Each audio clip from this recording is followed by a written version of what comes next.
Assalamualaikum warahmatullahi wabarakatuh.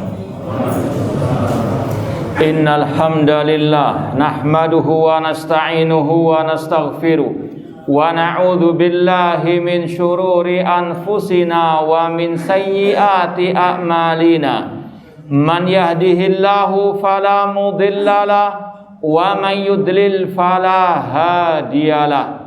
Ashhadu an la ilaha illallah wahdahu la syarikalah wa ashhadu anna Muhammadan abduhu wa rasuluh.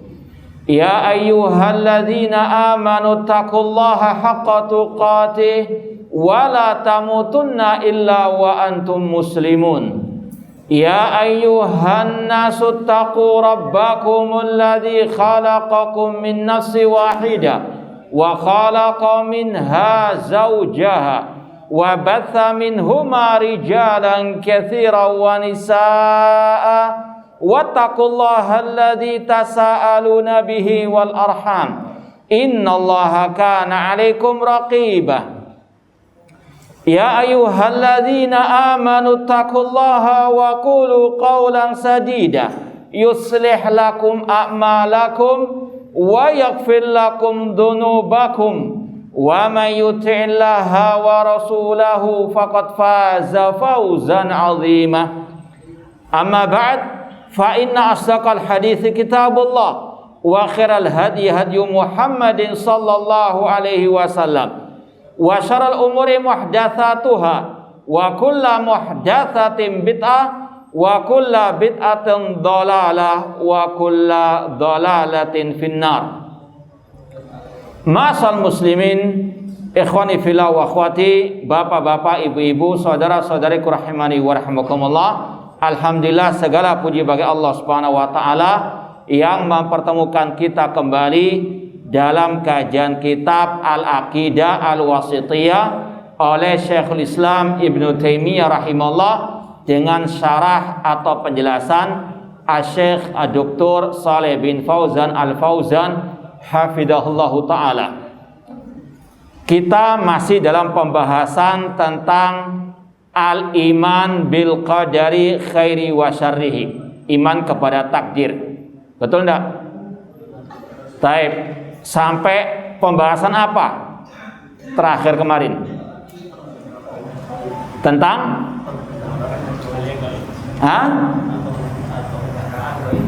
iya, tentang ilmunya Allah Subhanahu wa taala.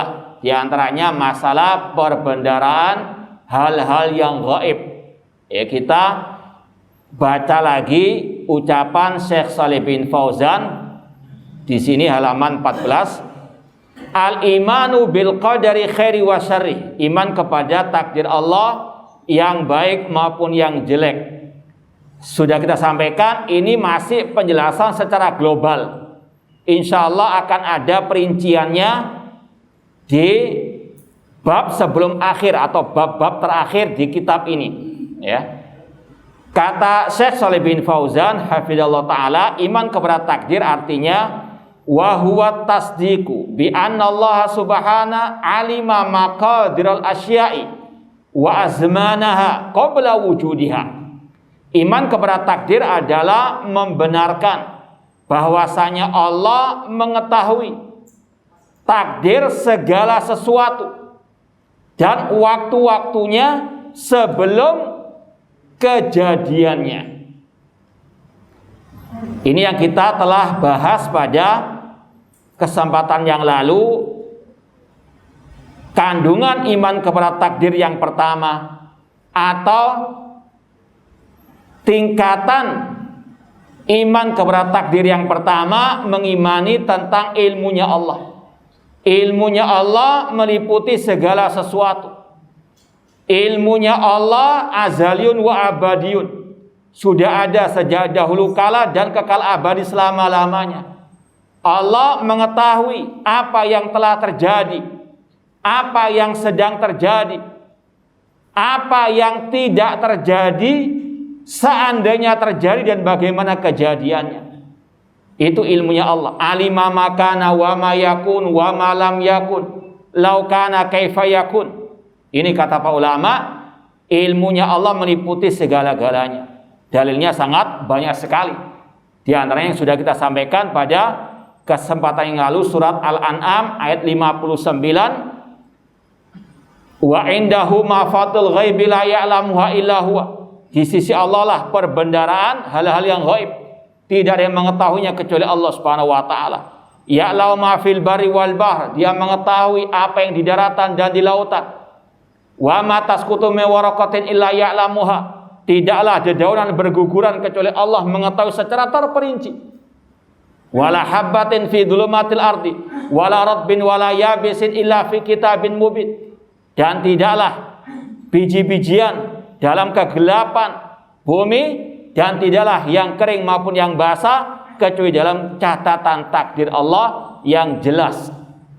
Ini yang harus kita yakini. Ilmunya Allah meliputi segala-galanya. Ya'lamu ma baina aydihim wa ma khalfahum. Dalam ayat apa ini namanya? Ayat kursi. Allah mengetahui ya'lamu ma baina aydihim, apa yang di depan mereka dan apa yang di belakang mereka, masa depan mereka, masa lalu mereka, Allah mengetahui semuanya. Ini berkaitan dengan ilmunya Allah Subhanahu wa taala. Kemudian summa katabaha fil lauhil mahfuz. Kemudian Allah mencatatnya di dalam Lauhul Mahfuz. Ini mengimani tentang Alkitabah, catatan takdir. Dalam hadis riwayat Muslim, Rasul mengatakan, innallaha kataba maqadirul khalaiq qabla an yakhluqas samawati wal arda bi khamsina alfasana. Sesungguhnya Allah mencatat semua takdir makhluknya. Semua makhluknya, baik manusianya, jinnya, malaikatnya, tanamannya, tumbuh-tumbuhan, hewannya, semuanya. Kata Rasul, Allah mencatat semua takdir makhluknya 50.000 tahun sebelum penciptaan langit dan bumi. Ini yang diistilahkan oleh para ulama dengan at-takdir al-am, takdir yang umum, atau catatan takdir yang umum mencakup semua makhluk-makhluknya 50.000 tahun sebelum penciptaan langit dan bumi. Seperti kita sekarang, apa yang kita bicarakan, berapa yang hadir, siapa yang konsentrasi, siapa yang ngantuk, atau bahkan yang tidur, ada enggak? Anda nggak tahu, ya. Allah telah mencatatnya 50.000 tahun sebelum penciptaan langit dan bumi.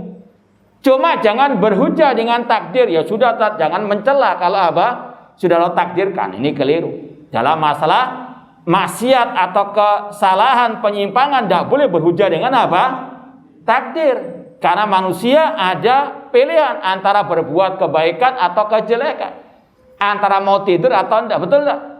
Iya. Ya. Namun kalau ketiduran betul ya sudah. Tapi tetap dibangunkan. Baik, intinya semua sudah Allah catat dalam Lauhul Mahfuz 50.000 tahun sebelum penciptaan langit dan bumi. Ya.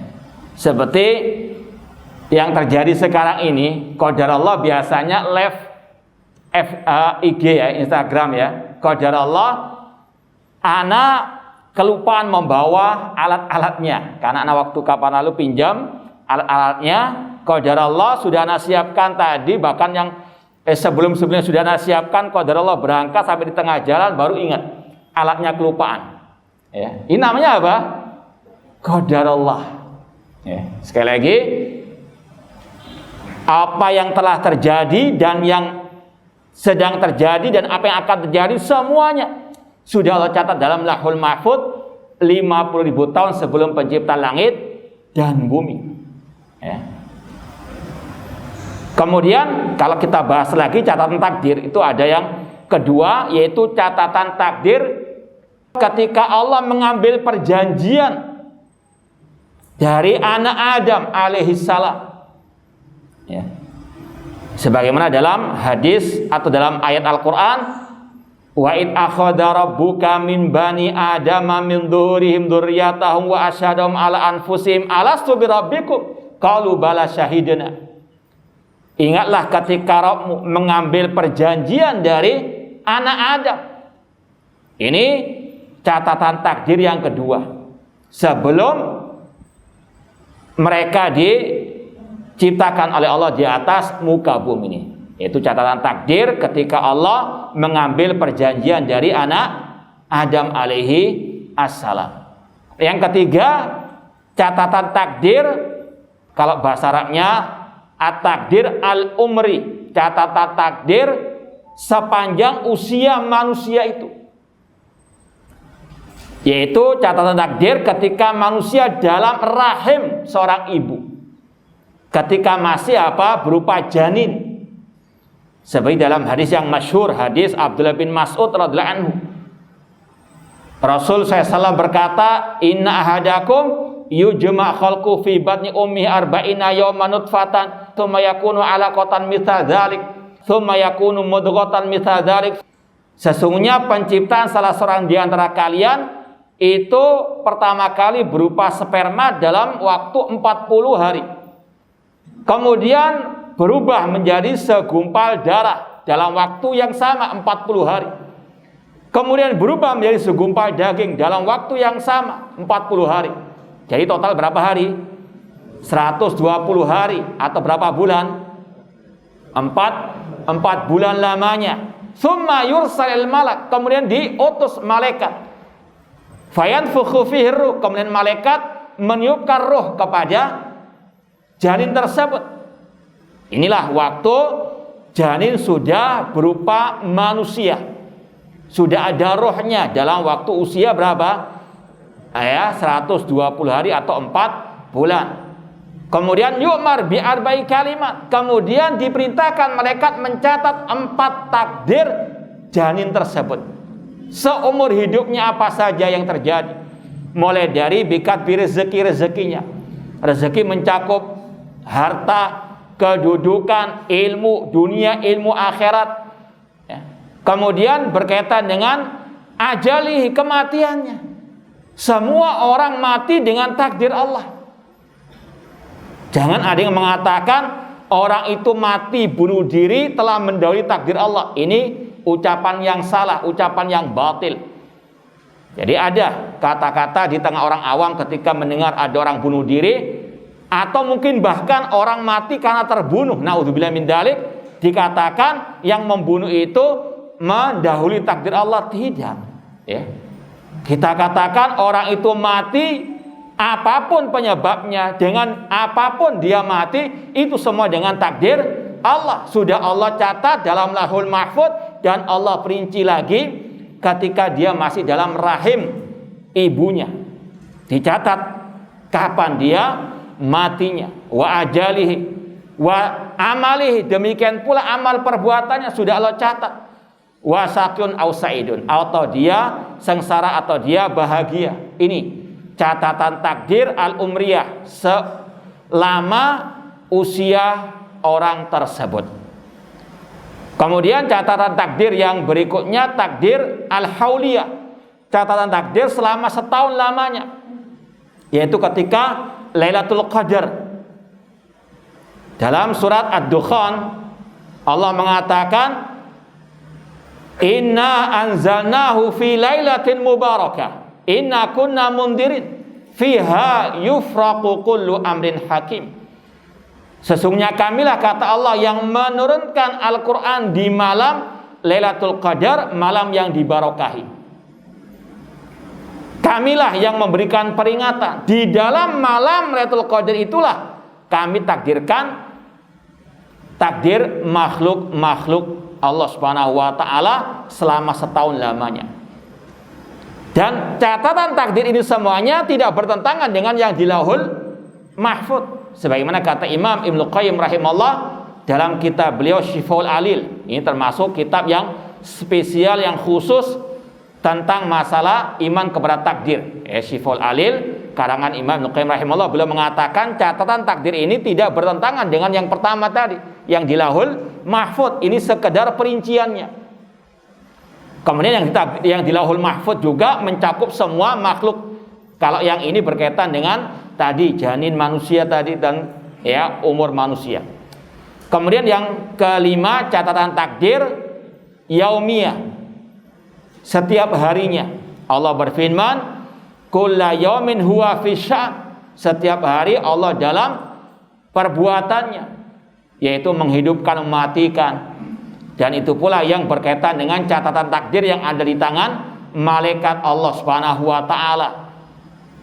Ini kalau mau diperinci catatan takdir. Paham tuh? Iya, sekali lagi tidak bertentangan dengan yang di Lauhul Mahfuz. Semuanya sama persis dengan yang ada di Lauhul Mahfuz, dan wajib dipahami bersama yang ada di Lauhul Mahfuz tidak mungkin bisa berubah. Sebagaimana kata Rasul dalam hadis Abdullah bin Abbas radhiyallahu anhuma, rufi'atil aqlam wa jaffatis suhuf. Telah diangkat pena takdir dan telah kering lembaran-lembaran takdir. Ya.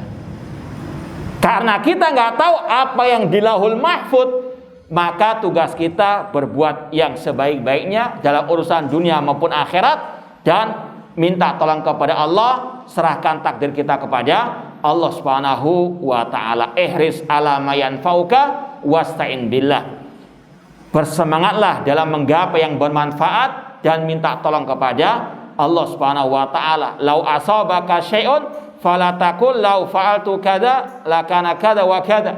Kata Rasul, kalau engkau ditimpa musibah, maka jangan mengatakan seandainya. Namun katakanlah kul qadarullah. Katakanlah in takdir Allah wa ma syafa'a, dan apa yang Allah kehendaki pasti terjadi. Pasti Allah lakukan. Li'anna law taftah amal syaitan. Karena ucapan seandainya dalam masalah ini membuka perbuatan apa? Setan. Orang stres, frustasi, bahkan bisa bunuh diri karena hal seperti ini. Ditimpa musibah misalnya, ditipu orang ataupun di PHK atau apapun yang terjadi dari musibah, kemudian dia pikirkan terus, seandainya saya nggak begini, saya nggak akan begini, seterusnya. Terus seperti ini, agak stres. Makanya di antara buah orang mengimani takdir, hatinya tenang. Kalau ada musibah, sudah dia yakin sudah takdir Allah. Kalau sudah takdir Allah, sudah Allah catat dalam Lauhul Mahfuz, nggak akan mungkin apa bisa berubah, nggak akan mungkin dia bisa selamat dari hal tersebut. Ya, tinggal dia apa? Berusaha untuk menggapai yang terbaik dalam urusan dunia maupun akhirat. Ya. Demikian pula kalau ditimpa, diberikan kenikmatan, dia tidak sombong. Karena dia tahu semua ini dari Allah Subhanahu wa taala. Ini sebagaimana kata Rasul, ajaban li amril mu'min inna amrahu kullahu khair. Istimewa perkara orang beriman, semua urusannya itu baik. In asabat usara syakara fakana khairan lahu. Jika dia diberikan kenikmatan, dia bersyukur kepada Allah karena dia tahu semua ini dari Allah Subhanahu wa taala. Dia la haula wala quwata illa billah. Enggak punya kekuatan kecuali dengan pertolongan dari Allah. Dia bisa menggapai ilmu karena Allah. Dia bisa menggapai harta karena Allah Subhanahu wa taala. Maka dia bersyukur kepada Allah. Bukan ya karena saya, karena kecerdasan saya, karena kerja keras saya, tidak. Namun apa? La haula wala quwata illa billah. Dia bersyukur. Kata Rasul, kalau dia timpa kenikmatan, dia bersyukur, itu baik baginya. Wa in asabatu dharra sabara fakana khairan. Jika ditimpa musibah, kemadaratan, dia apa? Bersabar karena dia tahu semua sudah takdir Allah. Dan yakini bahwasanya di balik itu semuanya insya Allah akan ada hikmah yang baik. Nanti akan disampaikan lagi, semuanya pasti ada hikmahnya karena Allah namanya Hakim, tidak menciptakan, mentakdirkan kecuali pasti ada hikmahnya. Ini yang kedua, wajib mengimani catatan takdir, dan itu ada beberapa poinnya tadi. Tsumma aujadaha bi qudrati wa masyiatihi fi mawaidiha al-muqaddarati. Kemudian Allah mentakdirkannya dengan kekuasaan dan dengan kehendaknya di waktu yang sudah ditetapkan olehnya. Yang ketiga ini berkaitan dengan al-masyiah, kehendak Allah. Wajib mengimani semua terjadi dengan kehendak Allah. Masya Allahu kana wa ma lam yasha' lam yakun.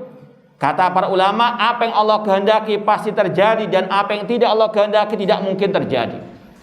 Seperti tadi, orang itu mati bunuh diri dengan kehendak Allah. Namun harus diyakini kehendak Allah ada dua macam. Kehendak kauniyah dan kehendak syar'iyah. Jangan salah paham atau gagal paham. Ketika kita mengatakan orang itu mati bunuh diri dengan kehendak Allah, bukan berarti Allah mencintainya, meridhoinya, tidak. Ada dua kehendak Allah. Kehendak kauniyah, yaitu kehendak Allah yang pasti terjadi namun tidak mesti Allah cintai. Contohnya banyak. Allah menciptakan orang kafir, Allah menciptakan iblis. Apakah Allah mencintai, meridhoi mereka? Tidak. Allah mengatakan wala yarda li ibadihil kufra. Allah enggak ridha kekufuran bagi hamba-hambanya. Namun Allah ciptakan karena tadi ada hikmahnya. Ya. Ini ibaratnya, contohnya dalam kehidupan sehari-hari, walillahil mathalul a'la, Allah memiliki perumpamaan yang lebih tinggi. Ini yang diistilahkan para ulama muradun li ghairihi. Allah ciptakan hal-hal yang tadi itu, yang jelek tadi, karena ada maksud di luar itu. Dari luar yang jelek tersebut. Contoh tadi, iblis Allah ciptakan karena di sana ada hikmah-hikmah yang luar biasa banyaknya yang baik. Kalau tidak ada iblis, nggak ada orang kafir. Kalau nggak ada orang kafir, nggak ada jihad di jalan Allah. Sedangkan jihad adalah tulang punggung Islam. Tentunya jihad yang syar'i, bukan jihad ala teroris. Kalau tidak ada orang kafir, kita nggak belajar tentang akidah Islamiyah untuk membantah mereka.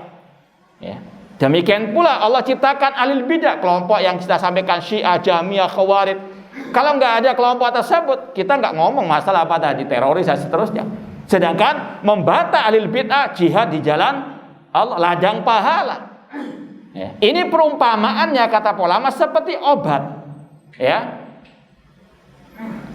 Sekali lagi, kehendak kauniyah ini kalau perumpamaannya, sekali lagi bukan menyamakan Allah dengan makhluk, tidak, mendekatkan pemahaman bahwasanya Allah menciptakan tadi iblis, orang kafir ini seperti obat. Dari satu sisi obat itu pahit, secara umum demikian. Tapi sisi lain dia banyak manfaatnya. Paham maksudnya? Allah menciptakan iblis, menciptakan orang kafir, ahli bidah, ahli maksiat, karena dibaliknya banyak manfaat-manfaatnya. Paham? Ini namanya iradah kauniyah.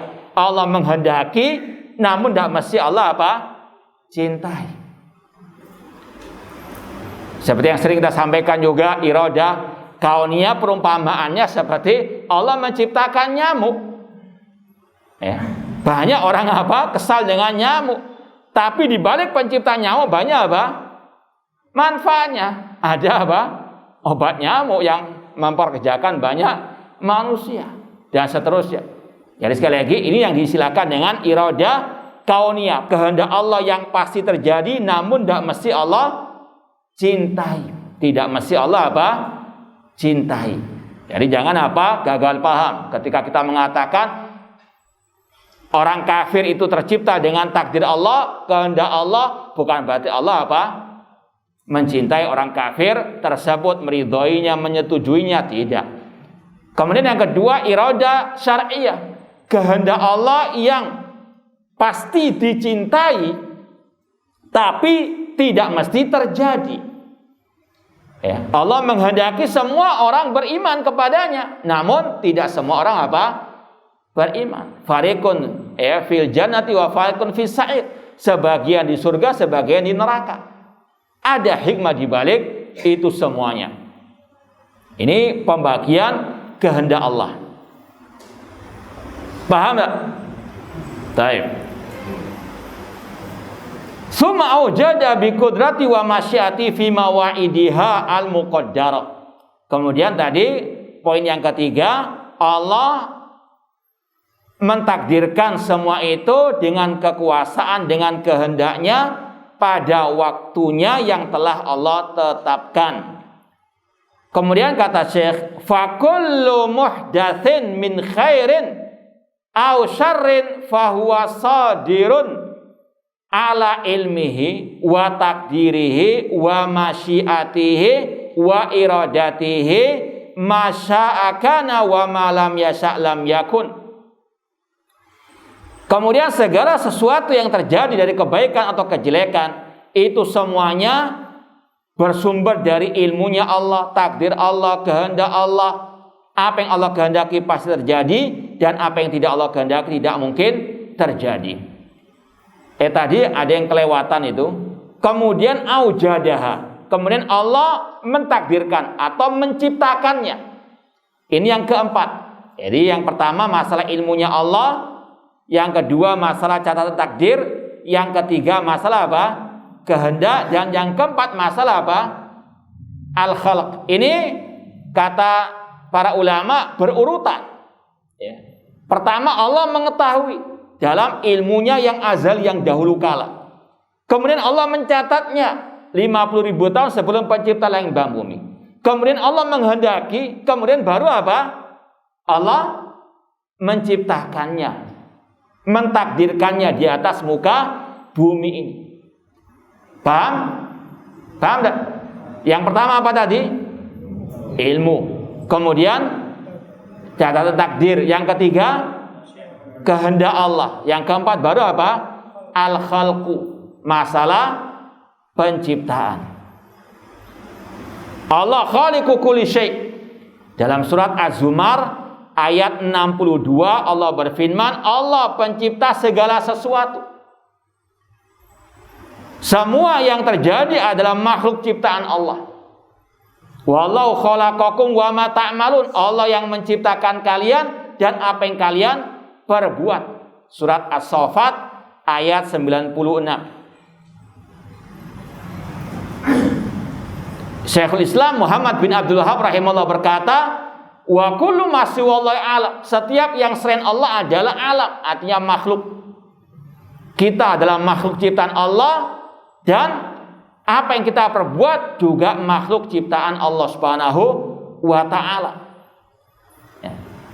Imam Asy-Syafi'i rahimahullah pernah menyebutkan tingkatan takdir tadi dalam bait-bait syairnya, meskipun ada yang satu yang tidak beliau sebut. Dalam 4 bait puisi atau syairnya Imam Asy-Syafi'i rahimahullah, beliau mengatakan masyi'ta kana wa illam asya'. Ya Allah, apa yang engkau kehendaki pasti terjadi meskipun aku tidak menghendaki. Wa ma syi'tu illam tasya' lam yakun. Dan jika aku menghendaki ya Allah namun engkau enggak menghendaki, enggak mungkin terjadi. Ini berkaitan dengan apa? Kehendak Allah. Kemudian Imam Syafi'i mengatakan dalam bait yang kedua, khalaqtal ibad ala ma alimta. Engkau ya Allah menciptakan hamba-hambamu sesuai dengan ilmumu. Ini ada berapa tingkatan iman kepada takdir? Ada 2, yaitu apa?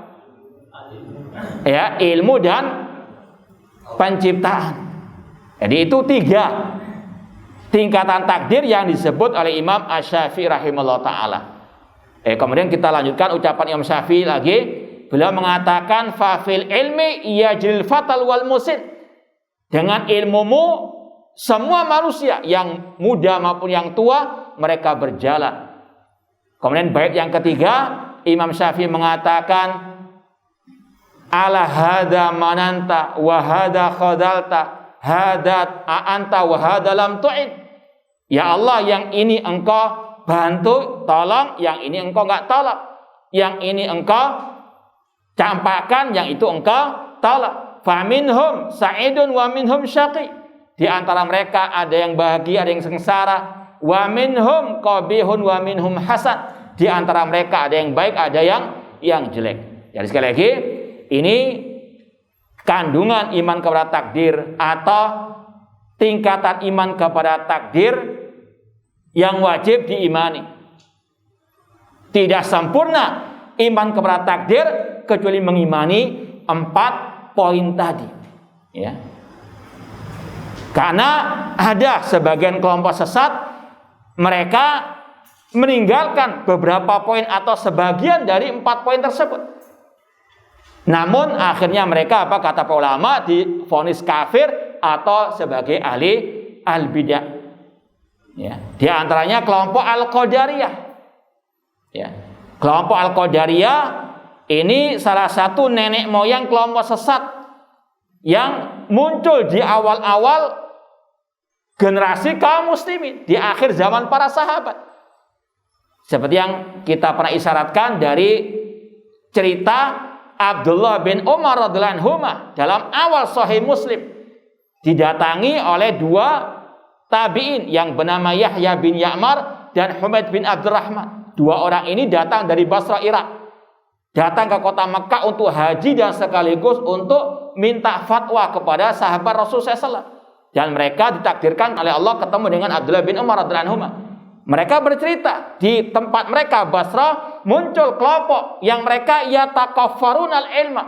Mereka rajin belajar. Ya, ini sebagai isyarat ahlul bidah itu juga mereka sebagian mereka rajin belajar. Makanya antum kalau belajar jangan apa? Ngantuk-ngantuk, jangan malas-malasan. Al bidah kata Yahya bin Ya'mar yatakaffarunal ilma, rajin belajar mereka. Kemudian mereka meyakini anal amra unfun.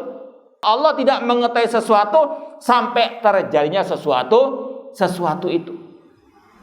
Ini yang diistilahkan oleh kelompok Syiah Rafidhah dengan akidatul bada'. Allah dulunya tidak tahu, namun setelah terjadi baru apa? Baru tahu. Ini sekali lagi adalah apa? Akidah kufur yang muncul di awal-awal generasi kaum muslimin. Dan kelompok Qadariyah mengatakan wa alla qadar, Allah tidak mentakdirkan apa yang terjadi di atas muka bumi ini. Setelah Abdullah bin Umar mendengarkan ucapan Yahya bin Ya'mar atau Humaid bin Abdurrahman tadi, maka beliau mengatakan fa idza laqitumuhum fa akhbiru anni bari'un minhum wa hum bura'un minni. Kalau kalian bertemu lagi dengan kelompok Qadariyah itu, sampaikan aku Abdullah bin Umar berlepas diri dari mereka dan mereka berlepas diri dariku. Ini sikap tegas ulama salaf, para sahabat Rasulullah SAW terhadap orang-orang yang menyimpang. Ya, apalagi sampai derajat kepada apa? Kekufuran. Ya, seperti contoh yang kemarin kita sampaikan, masalah menuduh apa? Allah mencela-mencela. Naudzubillah min dzalik. Ini kemurtadan, kekufuran, nggak bisa apa? Diremehkan. Ya, harus apa? Ada al-bara. Ya, apalagi orangnya apa? Tidak ya merasa salah, ngeles sana kemari. Naudzubillah min dzalik. Ini sekali lagi adalah apa? Kekufuran, harus ada apa? Al-bara. Ya, kemudian kata Abdullah bin Umar radhiyallahu anhu, "Waladi nafsi biyadi, law anna li ahadihin mithla uhudin dahaban fa anfaqahu ma qabilallah hatta yu'mina bil qadar." Seandainya salah seorang di antara mereka memiliki satu gunung Uhud emas, lalu disedekahkan, tidak Allah akan terima sedekah tersebut sampai dia beriman kepada takdir. Kata Imam Nawawi ketika mensarah ucapan Abdullah bin Umar di sini, ini bentuk pengkafiran Abdullah bin Umar terhadap kelompok Al-Qadariyah. Yang dimaksud di sini Al-Qadariyah al-ghulat yang ekstrem, yang mengingkari ilmunya Allah, yang menolak takdir Allah.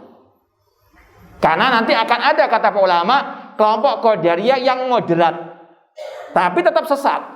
Ya, bukan berarti kalau moderat di atas siratal mustaqim, enggak. Cuma ini lebih ringan kesesatannya dibandingkan yang pertama tadi.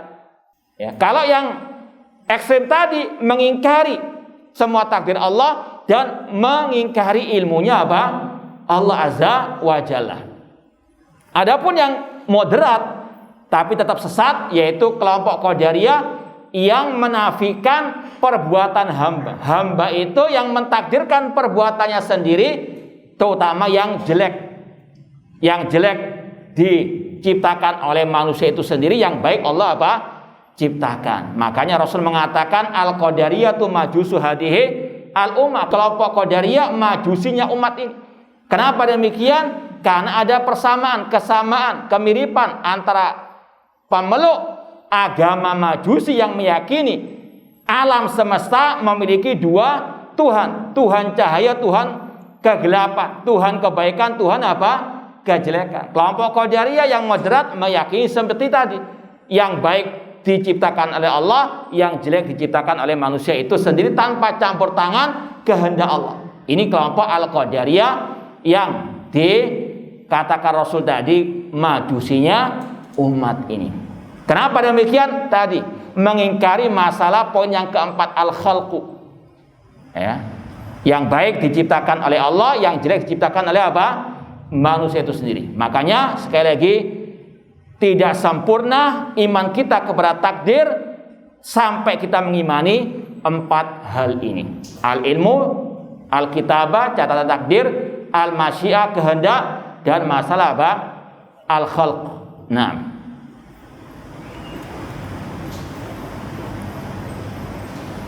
sampai sini ada yang mau ditanyakan sebelum kita lanjutkan?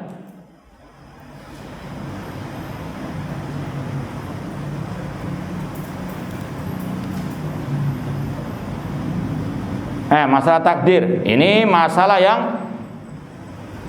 istilahnya penting, yang sangat berkaitan erat dengan kehidupan kita sehari-hari, ya.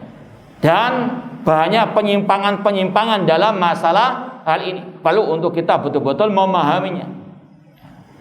Dan juga jangan sampai kita kebablas, sebagaimana kata Imam At-Tahawi rahimahullah, wa asul qadari sirrullah ta'ala fi khalqihi.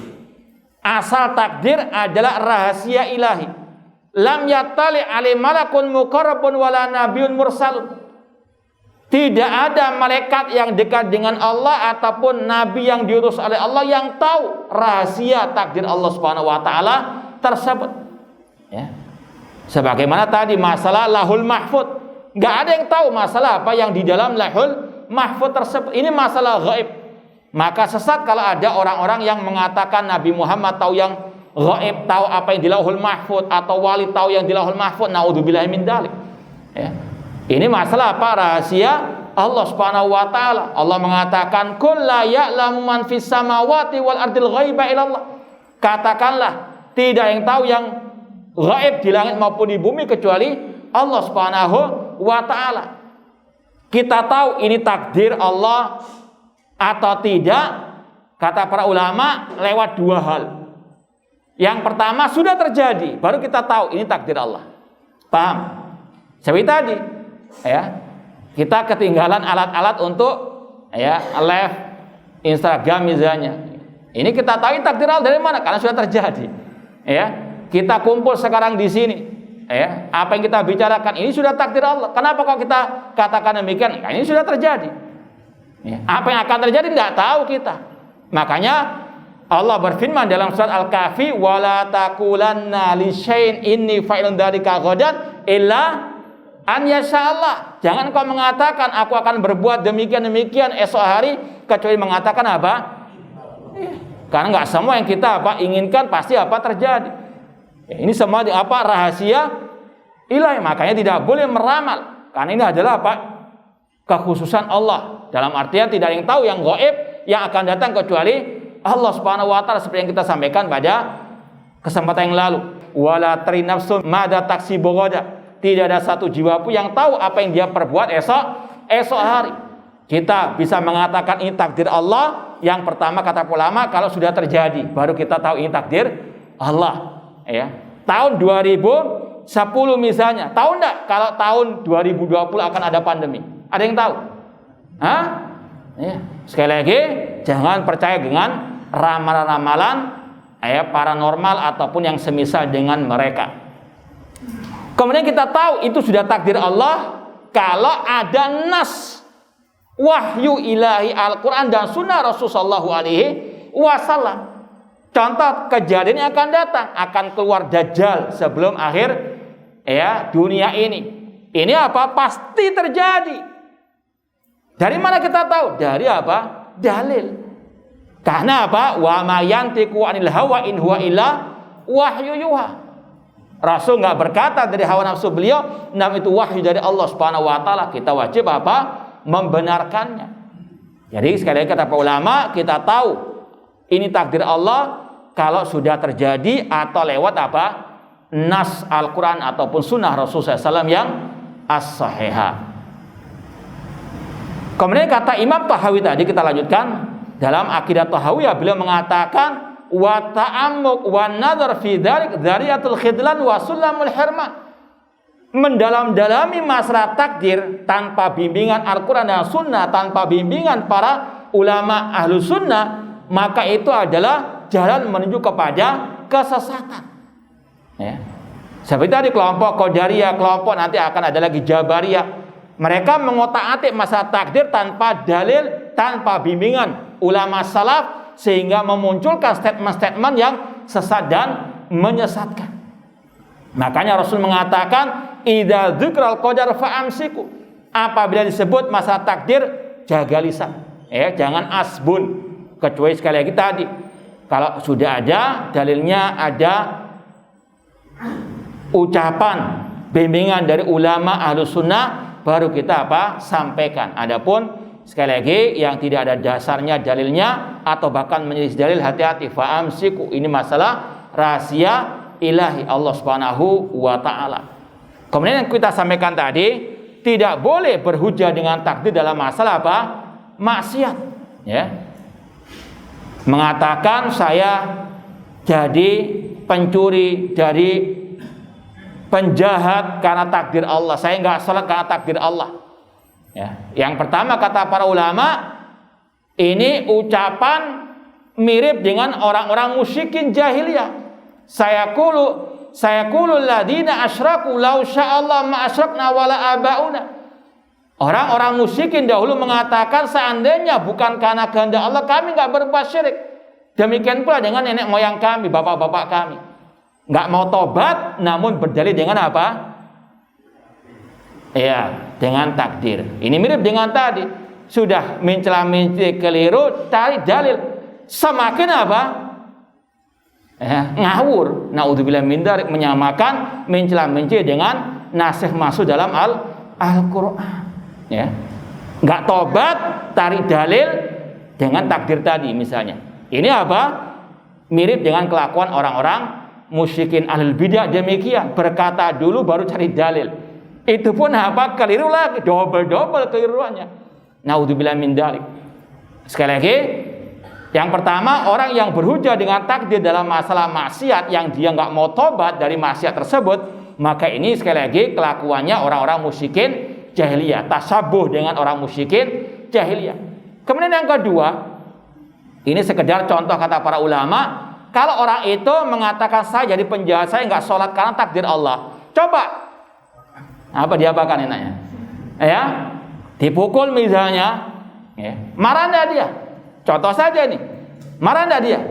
Kalau dia waras pasti apa? Marah. Kalau dia marah bilang ya sudah takdir Allah, ngapain marah?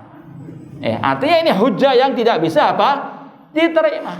Makanya dulu ada kisah Umar bin Khattab didatangkan seorang pencuri mau dipotong tangannya. Kata sang pencuri, tenang wahai Amirul Mukminin, sabar wahai Amirul Mukminin, saya tidak mencuri kecuali dengan takdir Allah. Maka kata Umar bin Khattab, demikian pula saya potong tanganmu dengan takdir Allah. Ini sekali lagi, tidak boleh berhujah dengan takdir dalam masalah maksiat. Karena apa? Manusia punya pilihan antara berbuat atau tidak dari kemaksiatan tersebut. Kenapa kok dia berhujah dengan apa? Isinya mengkambing hitamkan masalah takdir. Padahal dia yang memilih perbuatan tersebut. Ada pilihan dalam dirinya. Innamal a'malu binniyat. Ya. Contoh lagi kata para ulama, kalau orang itu seperti sekarang ini ada di masjid lantai 2. Kalau dia mau turun ada 2 jalan. Jalan pintas langsung turun, lompat dari atas ke bawah atau naik atau turun lewat tangga. Kalau dia lompat sampai patah kakinya, kemudian mengatakan ya sudah takdir Allah. Orang akan apa? Karena apa? Kesalahannya dia sendiri.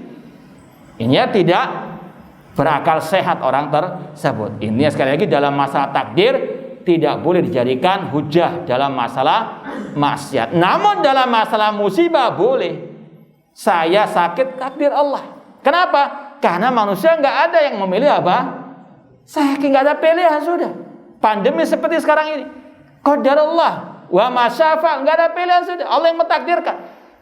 Cuma kita tetap wajib berusaha untuk menyelamatkan diri. Ihris ala manfaqa wasta'in billah. Ya. Boleh kita mengucapkan ya sudah takdir pandemi ini. Mau apa kita? Ya. Karena sekali lagi masalah musibah tidak ada apa? Nggak ada pilihan. Adapun maksiat manusia ada pilihan antara berbuat atau tidak. Paham? Ya. Kemudian kita tegaskan lagi dalam masalah takdir ada 3 sikap manusia. Yang pertama yang ekstrem kanan, yang kedua ekstrem kiri, dan yang ketiga yang pertengahan. Yang ekstrem kanan kalau kita bisa katakan kelompok Qadariyah tadi. Mereka ekstrem dalam menetapkan kehendak manusia sampai menafikan kehendak Allah. Allah tidak mentakdirkan perbuatan manusia. Menetapkan kehendak manusia namun menafikan kehendak Allah. Lawannya kelompok Al-Jabariyah namanya. Kelompok Jabariyah mengatakan manusia itu seperti bulu yang diterbangkan oleh angin, tidak punya kehendak sama sekali, atau seperti robot lah yang diremut istilahnya, nggak punya kehendak sama sekali dia. Ini berlebihan menetapkan kehendak Allah, menafikan kehendak apa? Manusia, makhluk. Ya. Sekali lagi, kalau kelompok Qadariyah berlebihan menetapkan kehendak manusia sampai menafikan kehendak Allah. Kelompok Jabariyah lawannya, kebalikannya, menetapkan kehendak Allah, berlebihan dalam menetapkan kehendak Allah sampai menafikan kehendak manusia. Ahlussunnah pertengahan mengatakan manusia punya kehendak, namun kehendak manusia di bawah kehendak Allah. Nah, kita lanjutkan insyaallah ba'dal adzan. Ya, kita lanjutkan lagi sedikit. Manusia dalam masa takdir ada 3 golongan tadi. Yang pertama kelompok Al-Qadariyah yang berlebihan menetapkan kehendak manusia sampai menafikan kehendak siapa? Allah. Mengatakan manusia berbuat tanpa kehendak Allah. Jadi kalau ada statement dari seorang dai atau seorang ustadz mengatakan manusia berbuat tanpa kehendak Allah, tanpa campur tangan Allah, ini kelompok Qadariyah, sesat dan menyesatkan. Yang kedua lawannya kelompok Al-Jabariyah, kebalikannya, menafikan kehendak manusia, berlebihan menetapkan kehendak Allah. Mereka mengatakan manusia berbuat seperti atau tanpa kehendak, seperti bulu yang diterbangkan oleh angin, tanpa kehendak sama sekali. Ahlussunnah pertengahan mengatakan manusia punya kehendak dan kehendak manusia di bawah kehendak Allah, sebagaimana firman Allah dalam akhir surat At-Takwir, wa ma tasyauna illa an yasha Allah rabbul alamin. Tidaklah kalian berkehendak kecuali Allah berkehendak. Allah menetapkan dalam ayat ini 2 masyiah kehendak, kehendak manusia dan kehendak apa? Manusia punya kehendak, Allah tetapkan. Ini membantah kelompok siapa? Qadariyah yang menetapkan, ya, Al-Jabariyah menafikan kehendak manusia, sedangkan Allah mengatakan wa ma tasyaun, kalian apa? Punya kehendak illa an yasha Allah, namun kehendak manusia di bawah kehendak Allah. Ini bantahan kepada kelompok Al-Qadariyah. Ahlussunnah senantiasa pertengahan dari semua kelompok-kelompok sesat, dan inilah salah satu makna kitab Aqidah Wasithiyah, akidah pertengahan yang sesuai Al-Quran dan Sunnah dengan pemahaman para salafu as-saleh. Wallahu ta'ala alam. Ya, kita baca pertanyaan sudah masuk. Bahwa menyamakan cinta kepada Allah dengan cinta kepada makhluk termasuk syirik. Untuk contohnya, ini sebagaimana firman Allah, wa minan nasi mayatakhidu min dunillahi andada yuhibbunahum kahubbillah. Di antara manusia ada orang-orang yang menjadikan tandingan-tandingan bagi Allah, mereka mencintai tandingan-tandingan tersebut sebagaimana mereka mencintai Allah. Seperti kelompok kaum musyrikin jahiliyah. Mereka jangan dikira nggak tahu tentang Allah, jangan dikira mereka nggak cinta kepada Allah. Mereka cinta kepada Allah. Buktinya kalau mereka ditimpa musibah, mereka berdoanya kepada siapa? Tapi ketika diselamatkan di daratan, mereka kembali mencintai berhala-berhala mereka. Ini cintanya mereka kepada berhala. Dikala ya, senang mereka berbuat syirik kepada Allah. Atau mungkin mereka ketika menyembelih hewan korban dalam rangka bersyukur atas kenikmatan yang Allah berikan, itu ditujukan kepada berhala-berhala mereka. Ini cintanya mereka yang sama dengan cinta mereka kepada Allah, dan mereka pun musyrikun. Apa yang menjadi penyebab pembahasan tentang fikih dimasukkan ke dalam kitab-kitab akidah Ahlussunnah? Apa saja contohnya ya? Kalau kita sebutkan semuanya, waktunya sangat terbatas. Di antara sebab dimasukkannya pembahasan fikih ke dalam kitab akidah sama dengan pembahasan akidah-akidah tadi, untuk membantah kelompok-kelompok sesat. Seperti tadi pembahasan masalah takdir masyiah dibawakan oleh para ulama, membantah kelompok Qadariyah, membantah kelompok Jabariyah. Demikian pula ada masalah fikih yang disebutkan dalam kitab akidah untuk membantah kelompok sesat. Di antaranya masalah mashul khuf, membasuh sepatu atau kaos kaki ketika berwudu. Ya, seperti yang mungkin antum sudah pelajari, orang itu wudu namun pakai kaos kaki karena mungkin sakit atau mungkin ada keperluan, atau pakai sepatu. Kalau memang diperlukan, tidak istilahnya perlu dicopot sepatu kaos kaki tersebut. Wudu seperti biasa namun dengan syarat tidak najis ya sepatunya atau kaos kakinya tadi. Kemudian sampai kepada kaki dibasuh saja atasnya, selesai. Ya. Ini sekali lagi pembahasan asalnya dalam masalah fikih. Kenapa kok kadang disebut dalam sebagian kitab akidah, seperti dalam Syarh Sunnah Imam Barbahari, Ushul Sunnah Imam Ahmad. Ini untuk membantah kelompok Khawarij di antaranya. Sebagaimana kata Imam Nawawi dalam Syarah Sahih Muslim, disebutkannya pembahasan dalam kitab akidah, atau ini dibahas oleh para ulama di antaranya untuk membantah kelompok Khawarij yang mengingkari syariat membasuh sepatu atau khuf atau kaos kaki tadi ketika berwudu, atau juga tujuannya untuk menampakkan, menghidupkan sunnah Rasulullah SAW. Itu diantaranya, wallahu a'lam.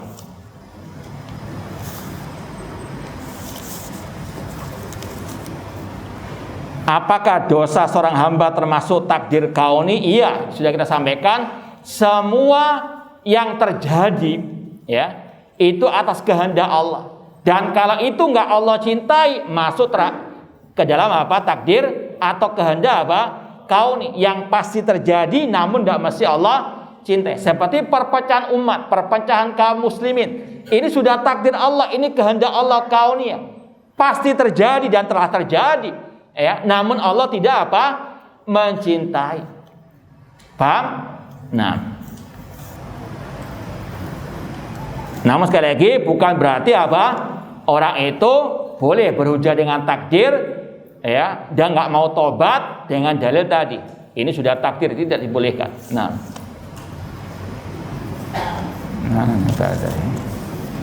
Ya, apabila ada seseorang melakukan kemaksiatan dan berhujah setiap manusia ada jin korin, ada yang baik dan ada yang tidak. Bagaimana pendapat antum mengenai hal ini? Ini sama dengan orang itu diajak temannya untuk berbuat maksiat atau jambret atau mencuri, kemudian ketangkep polisi. Ini Pak yang mengajak saya, apakah polisi menyuruhnya ya sudah pulang, bebas kamu karena kamu disuruh? Apa begitu? Enggak, tetap dapat hukuman. Sama dengan tadi, karena dia ketika ada bisikan dari jin korinnya, maka dia wajib untuk meranginya, untuk menjauh dari bisikan tersebut. Dia ada pilihan ya. Sekali lagi tidak ada alasan ya, karena sekali lagi Allah Subhanahu wa taala telah mengutus para rasul menurunkan kitabnya untuk jadi hujjah atas manusia. Maka sekali lagi manusia diberikan pilihan, wa hadainahu an-najdain. Kata Allah, kami berikan kalian dua jalan, jalan yang baik atau jalan yang jelek. Kalau memilih jalan yang baik, alhamdulillah, puji Allah Subhanahu wa taala. Namun kalau memilih jalan yang jelek, fala yalumanna illa nafsa, jangan salahkan kecuali dirinya sendiri. Seperti yang kita bahas pada postingan kapan lalu, ada namanya musibah dalam urusan agama. Ketika orang itu tahu kebenaran, kemudian menyimpang dari kebenaran, menentang kebenaran, padahal dia tahu dia salah, tetap ngeyel, ngeles dan sebagainya. Kalau Allah sesatkan, Ini sekali lagi jangan salahkan kecuali dirinya apa? Sendiri. Musibah dalam urusan agama. Jadi musibah itu bukan hanya urusan dunia. Orang maksiat ditimpa musibah, kemiskinan, sakit. Bukan itu saja. Ada yang lebih parah lagi. Musibah dalam urusan agama. Semakin sesat, semakin Allah berikan kekayaan. Ini sekali lagi adalah apa?